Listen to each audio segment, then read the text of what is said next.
ఓం గం గణపతయే నమః దుం దుర్గాయే నమః ద్రాం దత్తాత్రేయాయ నమః శరబిందు సమాకారే పరబ్రహ్మస్వరూపిణి వాసరాపీఠ నిలయే సరస్వతే నమోస్తుతే. ఓం నమో భగవతే వాసుదేవాయ నమః. మారుతి అనుగ్రహం ప్రారంభ నవంబర్ 15, 2025 ఏకాదశి శనివారం, ఉత్తరా నక్షత్రం, కార్తీక మాసం, బహుళపక్షం. ఇవాళ దీపారాధన. ఈరోజు వెంకటేశ్వర స్వామి లేదా శ్రీరామచంద్రమూర్తి లేదా విష్ణుమూర్తి అవతారం ఎదురుగా దీపాన్ని వెలిగించండి. 3 ఒత్తులు ఒక ఒత్తిగా చేసి ఆవు నెయ్యి వేసి దీపాన్ని వెలిగించండి.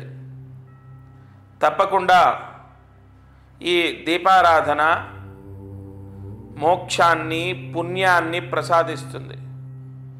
కష్టాలు విముక్తి అవ్వడానికి ఎన్నో దీపారాధనలు ప్రతిరోజు చేస్తున్నాం. కానీ ఇవాళ ఏకాదశి, కృష్ణ ఏకాదశి. ఏకాదశిలో బహుళ ఏకాదశికి ఒక ప్రాధాన్యత ఉంటే కృష్ణ ఏకాదశికి ఎంతో ప్రాధాన్యత ఉన్నది. తప్పకుండా మీ పూజా మందిరంలో శ్రీ మహావిష్ణువు యొక్క అవతారం ఎదురుగా సూర్యాస్తమయంలోపు ఈ దీపాన్ని వెలిగించండి. పాపహరణం, మోక్షము, సంపూర్ణ పుణ్య ఫలము మీ ఇంటికి, మీ పిల్లలకు, మీ యజమానులకు ఆ శ్రీ మహావిష్ణువు ప్రసాదిస్తాడు. ఇక అదృష్టమైశ్వర్యం. కార్తీక పౌర్ణమి చాలా పర్వదినము, అంటే ఒక పాజిటివ్ ఎనర్జీ ఉన్నటువంటి ఒక అద్భుతమైనటువంటి ముహూర్తం. కానీ ఇక్కడ కార్తీక అమావాస్య గురించి నేను చెప్పబోతున్నాను. ఈ కార్తీక అమావాస్య చెడుని, దోషాలని తీసేస్తుంది. అంటే ఉద్యోగం రావట్లేదు, దశమస్థాన దోషం ఉంది, నేను చెప్పిన పరిహారం చేసుకోవడం ద్వారా ఆ దోషం పోయి ఉద్యోగం వస్తుంది. లేదు అప్పులు, ఆర్థిక సమస్యలున్నాయి, అప్పులున్నాయి. అయితే ఈ అమావాస్య రోజు నేను ఒక చిన్న పరిహారం మీ ఇంట్లో మీరు చేసుకునేది నేను చెప్తాను. ఆర్థిక పీడలు, అప్పులు పోవడానికి ఒక మార్గము అమ్మవారు మనకు ప్రసాదిస్తుంది. అలాగే వివాహం అవ్వాలి, కలత్ర దోషం ఉంది జాతకంలో, లేదా సప్తమాధిపతి నీచలో ఉన్నాడు, మళ్ళీ ఉదాహరణకు కుజుడు నీచలో ఉన్నాడు కర్కాటక రాశిలో, కర్కాటక రాశిలో పుష్యమి నక్షత్రంలో ఉన్నాడు, శని వక్రించున్నాడు, వివాహం అవ్వట్లేదు. అలాగే శని ఉన్న ప్లేస్మెంటు ఎలా చూసుకున్నా ఎక్కడో ఒక దగ్గర దోషం కనబడుతోంది. అమావాస్య, కార్తీక అమావాస్య, కార్తీక పౌర్ణమి ఎలాగైతే పాజిటివ్కి, మంచికి కారకత్వమో, కార్తీక అమావాస్య చెడుని హరిస్తుంది. అంటే వెంటనే వివాహం అవ్వడానికి ఈ పరిహారం చేసుకోండి. మీ ఇంట్లో మీరు వివాహం అవుతుంది. ఏం చేయాలి అంటే త్రికోణ భస్మము అని పంపిస్తాను నేను. త్రికోణ భస్మము. ఎవరికి సమస్య ఉంది, ఇప్పుడు అబ్బాయికి ఉద్యోగం రావాలి, లేదా అమ్మాయికి వివాహం అవ్వాలి, లేదా అమ్మాయికి ఉద్యోగం రావాలి, అబ్బాయికి వివాహం అవ్వాలి, లేదా ఆర్థిక పీడలు పోవాలి, అప్పులు పోవాలి, లేదు ధనయోగం, వ్యాపార యోగం, అన్నిటికీ మీ కోరిక ఏదో దానికి త్రికోణ భస్మము.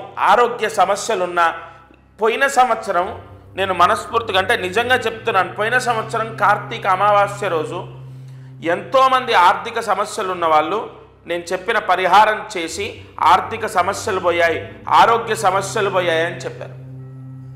అయితే ఈ త్రికోణ భస్మము మీ ఇంట్లో మీరు నీళ్ళలో కలుపుకొని స్నానం చేయాలి.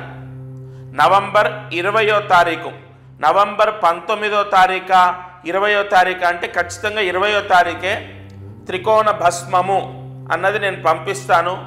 ఆ త్రికోణ భస్మం ఏంటంటే ఆవాహన మంత్రాలతో, మూల మంత్రాలతో దాన్ని మంత్రించినటువంటిది. ఆ త్రికోణ భస్మం మీకు పోస్ట్ ద్వారా వస్తుంది. అది మీరు నీళ్ళల్లో కలుపుకొని స్నానం చేయాలి. ఇంటిల్లిపాదిలి చేయకూడదు. ఎవరి గురించి ఇప్పుడు మీరు ఇక్కడ స్క్రీన్ పైన కనపడుతున్న నెంబర్కి ఫోన్ చేసి ఎవరి గురించి పూజ చేయమంటే వాళ్ళకే అది పనిచేస్తుంది. ఎందుకంటే అభిమంత్రణ చేస్తాం కదా, అబ్బాయికి ఉద్యోగం రావాలండి, అబ్బాయి గురించి చేయండి, అబ్బాయికి సంబంధించే పనిచేస్తుంది. అయితే ఒకవేళ అబ్బాయి ఇక్కడ లేడు, అమ్మాయి ఇక్కడ లేదు, అమ్మాయి కోసం అబ్బాయి కోసం ఎవరైతే భగవంతుణ్ణి ప్రార్థిస్తున్నారో అంటే అమ్మ కానీ నాన్న కానీ జన్మనిచ్చిన తల్లి తండ్రి లేదా తోడబుట్టిన వాళ్ళు ఎవరైనా ఆ భస్మ స్నానం చేయొచ్చు. వాళ్ళ గురించి మీరు చేస్తే వాళ్ళకే పనిచేస్తుంది. ఎందుకంటే వాళ్ళ పేరు మీదే ఒకరోజు మూల మంత్ర ఆవాహన మంత్ర పూజలు చేసి మంత్రించి ఇస్తాం కాబట్టి వాళ్ళకే పనిచేస్తుంది. ఇంకొకటి విపరీతంగా మనము అంటే పూజలు యజ్ఞయాగాది క్రతువులు చేస్తుంటాం, ఎంతో కొంత ఖర్చు అవుతుంది. అలా అంటే ఎక్కువగా ఖర్చు అయ్యేది కూడా ఏం కాదు, కేవలము మీకు 450 రూపాయలు, కేవలం 450 రూపాయలు మాత్రమే.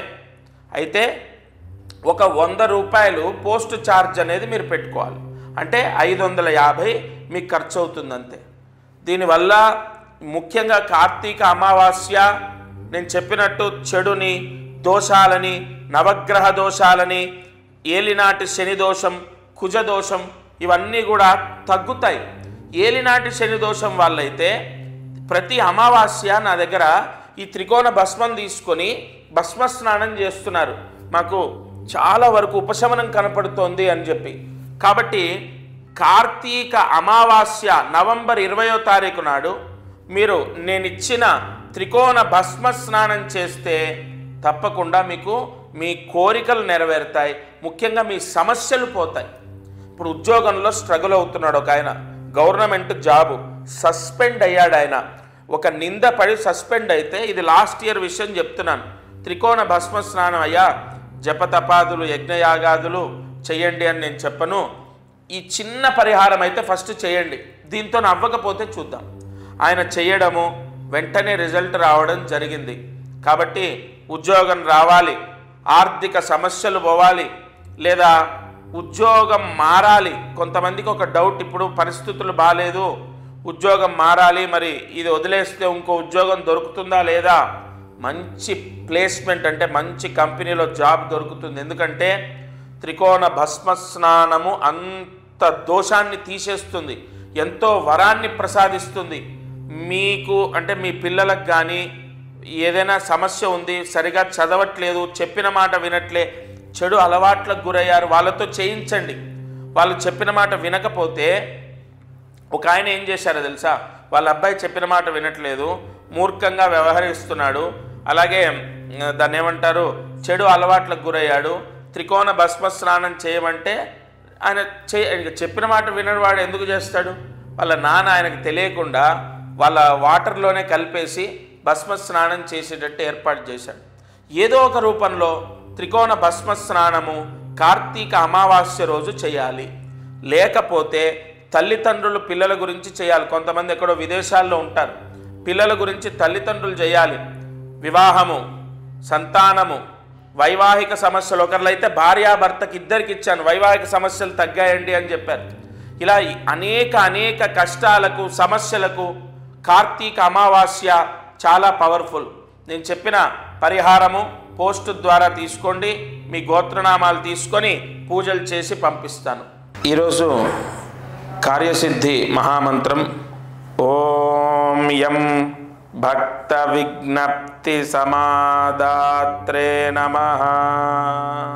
ఓం యం భక్త విజ్ఞప్తి సమాదాత్రే నమః. ఓం యం భక్త విజ్ఞప్తి సమాదాత్రే నమః. ఈ మంత్రం 3 సార్లు రాసి 108 మార్లు జపించండి. గృహయోగము, ఇల్లు సొంత ఇల్లు లేనటువంటి వాళ్లకు సొంత ఇంటి యోగం, పాత ఇల్లు కొత్త ఇల్లు కట్టుకోవాలి, పాత ఇల్లు కూలగొట్టి ఆ కట్టుకోవడానికి శక్తిని డబ్బుని ప్రసాదిస్తుంది.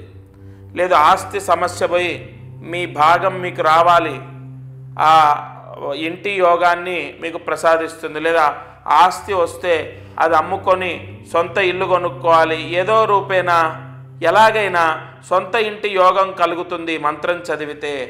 రాత్రి పడుకునేలోపు ఈ మహామంత్ర జపాన్ని చేయండి. ఇక మారుతి అనుగ్రహంలో మనం ఎన్నో విషయాలను తెలుసుకుంటున్నాం. ప్రతిరోజు ఒక దీపారాధన గురించి ఎంతో వివరంగా నేను చెప్పడం గల కారణం, దీపారాధనతో అష్టైశ్వర్యాలు పొందిన కుటుంబాలు ఎన్నో ఉన్నాయి నాకు తెలిసినవే. నా వయసు ఎంత, నా పరిజ్ఞానం ఎంత, అటువంటి నాకు తెలిసినవే ఎన్నో ఉంటే మహానుభావులు మా గురువులు ఎంతమందిని ఉద్ధరించారు. సరే, నేను ఒక పరిహారం చెప్తున్నాను కదా, ప్రతిరోజు అదృష్టమైశ్వర్యంలో చెప్తూనే ఉన్నాను. త్రికోణ భస్మ స్నానము. కార్తీక అమావాస్య నవంబర్ 20వ తారీఖు విశాఖ నక్షత్రం గురువారం రావటం, గురువు నక్షత్రం రావటం, అమావాస్య ఖచ్చితంగా కార్తీక అమావాస్య రోజు త్రికోణ భస్మ స్నానం చేస్తే అంతులేని ఐశ్వర్యం. ఇది ఎందుకు నేను ఇంత మనసులోంచి మాటని వాడుతున్నాను అంటే, ఆ మాట అలా ఎందుకు చెప్తున్నానంటే, కొన్ని ముహూర్తాలు అంత యోగాన్ని, అంత వరాన్ని ఇస్తాయి. అబ్బాయికి ఉద్యోగం రావాలి, లేదా వివాహం అవ్వాలి, అమ్మాయికో అబ్బాయికో పెళ్ళి అవ్వాలి, అమ్మాయికో అబ్బాయికో ఉద్యోగం రావాలి, లేదు పాప ప్రక్షాళన. ఇదంతా కాదు, పాప ప్రక్షాళన అవుతుందండి త్రికోణ భస్మ స్నానం చేస్తే. ధనయోగము, వ్యాపార యోగం, ఉద్యోగ యోగం, మానసిక ప్రశాంతత, కుటుంబ సౌఖ్యము, సంతాన యోగం, విద్యాయోగం, విదేశీ యోగం, ఇలా ఒకటి కాదు. ఏ వ్యక్తి అయితే తనకు తానుగా కోరికని కోరుకొని త్రికోణ భస్మ స్నానం చేస్తాడో ఆ వరాన్ని పొందుతారు. తప్పకుండా నవంబర్ 20వ తారీఖు రోజు ఈ త్రికోణ భస్మ స్నానం చేయాలి. అది ఎలా చేయాలి? ఒక త్రికోణ భస్మం అని నేను పంపిస్తాను. అది ఇంట్లో మీ ఇంట్లో మీరు నీళ్ళలో కలుపుకొని స్నానం చేయాలి. అయితే ఎవరికి వారే, ఇప్పుడు ఉదాహరణకు పైన మన ఇంటి పైన ట్యాంక్ ఉంటుంది, ఆ ట్యాంకులో కలిపేసి అందరం చేస్తాం. అలా కాదండి, అలా కాదు. అంటే నన్ను ఒక ఆవిడ పాపం అమాయకంగా ఆవిడ ప్రశ్న వేశారు. పాపం ఏం తెలుసు, కానీ నేను వివరంగా, అమ్మా అలా కాదు, మంత్రించేది త్రికోణ భస్మం అంటే కుటుంబంలో నలుగురున్నా, ఒకే గోత్రమైనా, ఎవరిది వారికే, ఎవరి కర్మ వారిదే, ఎవరి ప్రాయశ్చిత్తం వారిదే కదా. తండ్రి ప్రభుత్వ ఉద్యోగం, కొడుకుకు ఖచ్చితంగా ప్రభుత్వ ఉద్యోగం వస్తుందని గ్యారంటీ లేదు కదా. తండ్రి ఒక పెద్ద సూపర్ స్టార్, అలాగని కొడుకు కూడా అలాగే అవుతారని లేదు కదా. లేదు తండ్రి ఒక పెద్ద దానకర్ణుడు, కొడుకు అలా ఉంటాడని లేదు కదా. ఎవరి కర్మ అనుసారైనా వాళ్ళు అనుభవించే ప్రాయశ్చిత్తం వాళ్ళదే. ఎవరికి వారికే త్రికోణ భస్మ స్నానం చేయాలి. నవంబర్ 20 మీరు కోరుకున్న ప్రతి కోరిక సిద్ధిస్తుంది. ఇక ఇది ఇవాల్టి మారుతి అనుగ్రహం కార్యక్రమం. మంత్రజపం చేయండి, దీపారాధన చేసుకోండి. అదృష్టమైశ్వర్యంలో ముఖ్యంగా నేను చెప్పిన ఈ త్రికోణ భస్మ స్నాన ప్రాయశ్చిత్తం చేసుకోండి. ఎప్పుడు ఒక్కటి గుర్తుపెట్టుకోండి, చివరిగా ఒక మాట, ఎప్పుడు ఏ వ్యక్తి కర్మ ఎలా పోతుంది అన్నది దైవ నిర్ణయం. కాబట్టి ఏ పరిహారాన్ని వదిలిపెట్టొద్దు, అది మిమ్మల్ని ఉద్ధరింపజేస్తుంది. ఇంకొకటి, మనం ఖర్చు పెట్టేది ఎంత అండి? 450 రూపాయలు ఆ బ్రాహ్మడికి ఇస్తాం, 100 రూపాయలు పోస్టుకి ఇస్తాం, 550 రూపాయలు అంతే. ఇవన్నీ కూడా నేను ఎందుకు మీ దగ్గరికి తీసుకొస్తున్నాను తెలుసా? ఇవాళ ఏ గుడికి వెళ్ళి ఏ పూజ చేసినా 2000, 3000, 10,000 ఎక్కడ చూసుకోండి మీరు. కానీ నా వాళ్లకు అసలు ఏ రకంగా, అన్ని రకాలుగా నిస్సహాయంగా ఉన్న వాళ్ళు కూడా భగవత్ అనుగ్రహాన్ని పొందాలి. జీవితంలో కర్మ దోషం శాశ్వతం కాదు. మన జీవితం మనమే ఉద్ధరింపజేసుకోవచ్చు భగవత్ అనుగ్రహం ద్వారా. అందరూ బాగుండాలి. దత్తార్పణమస్తు.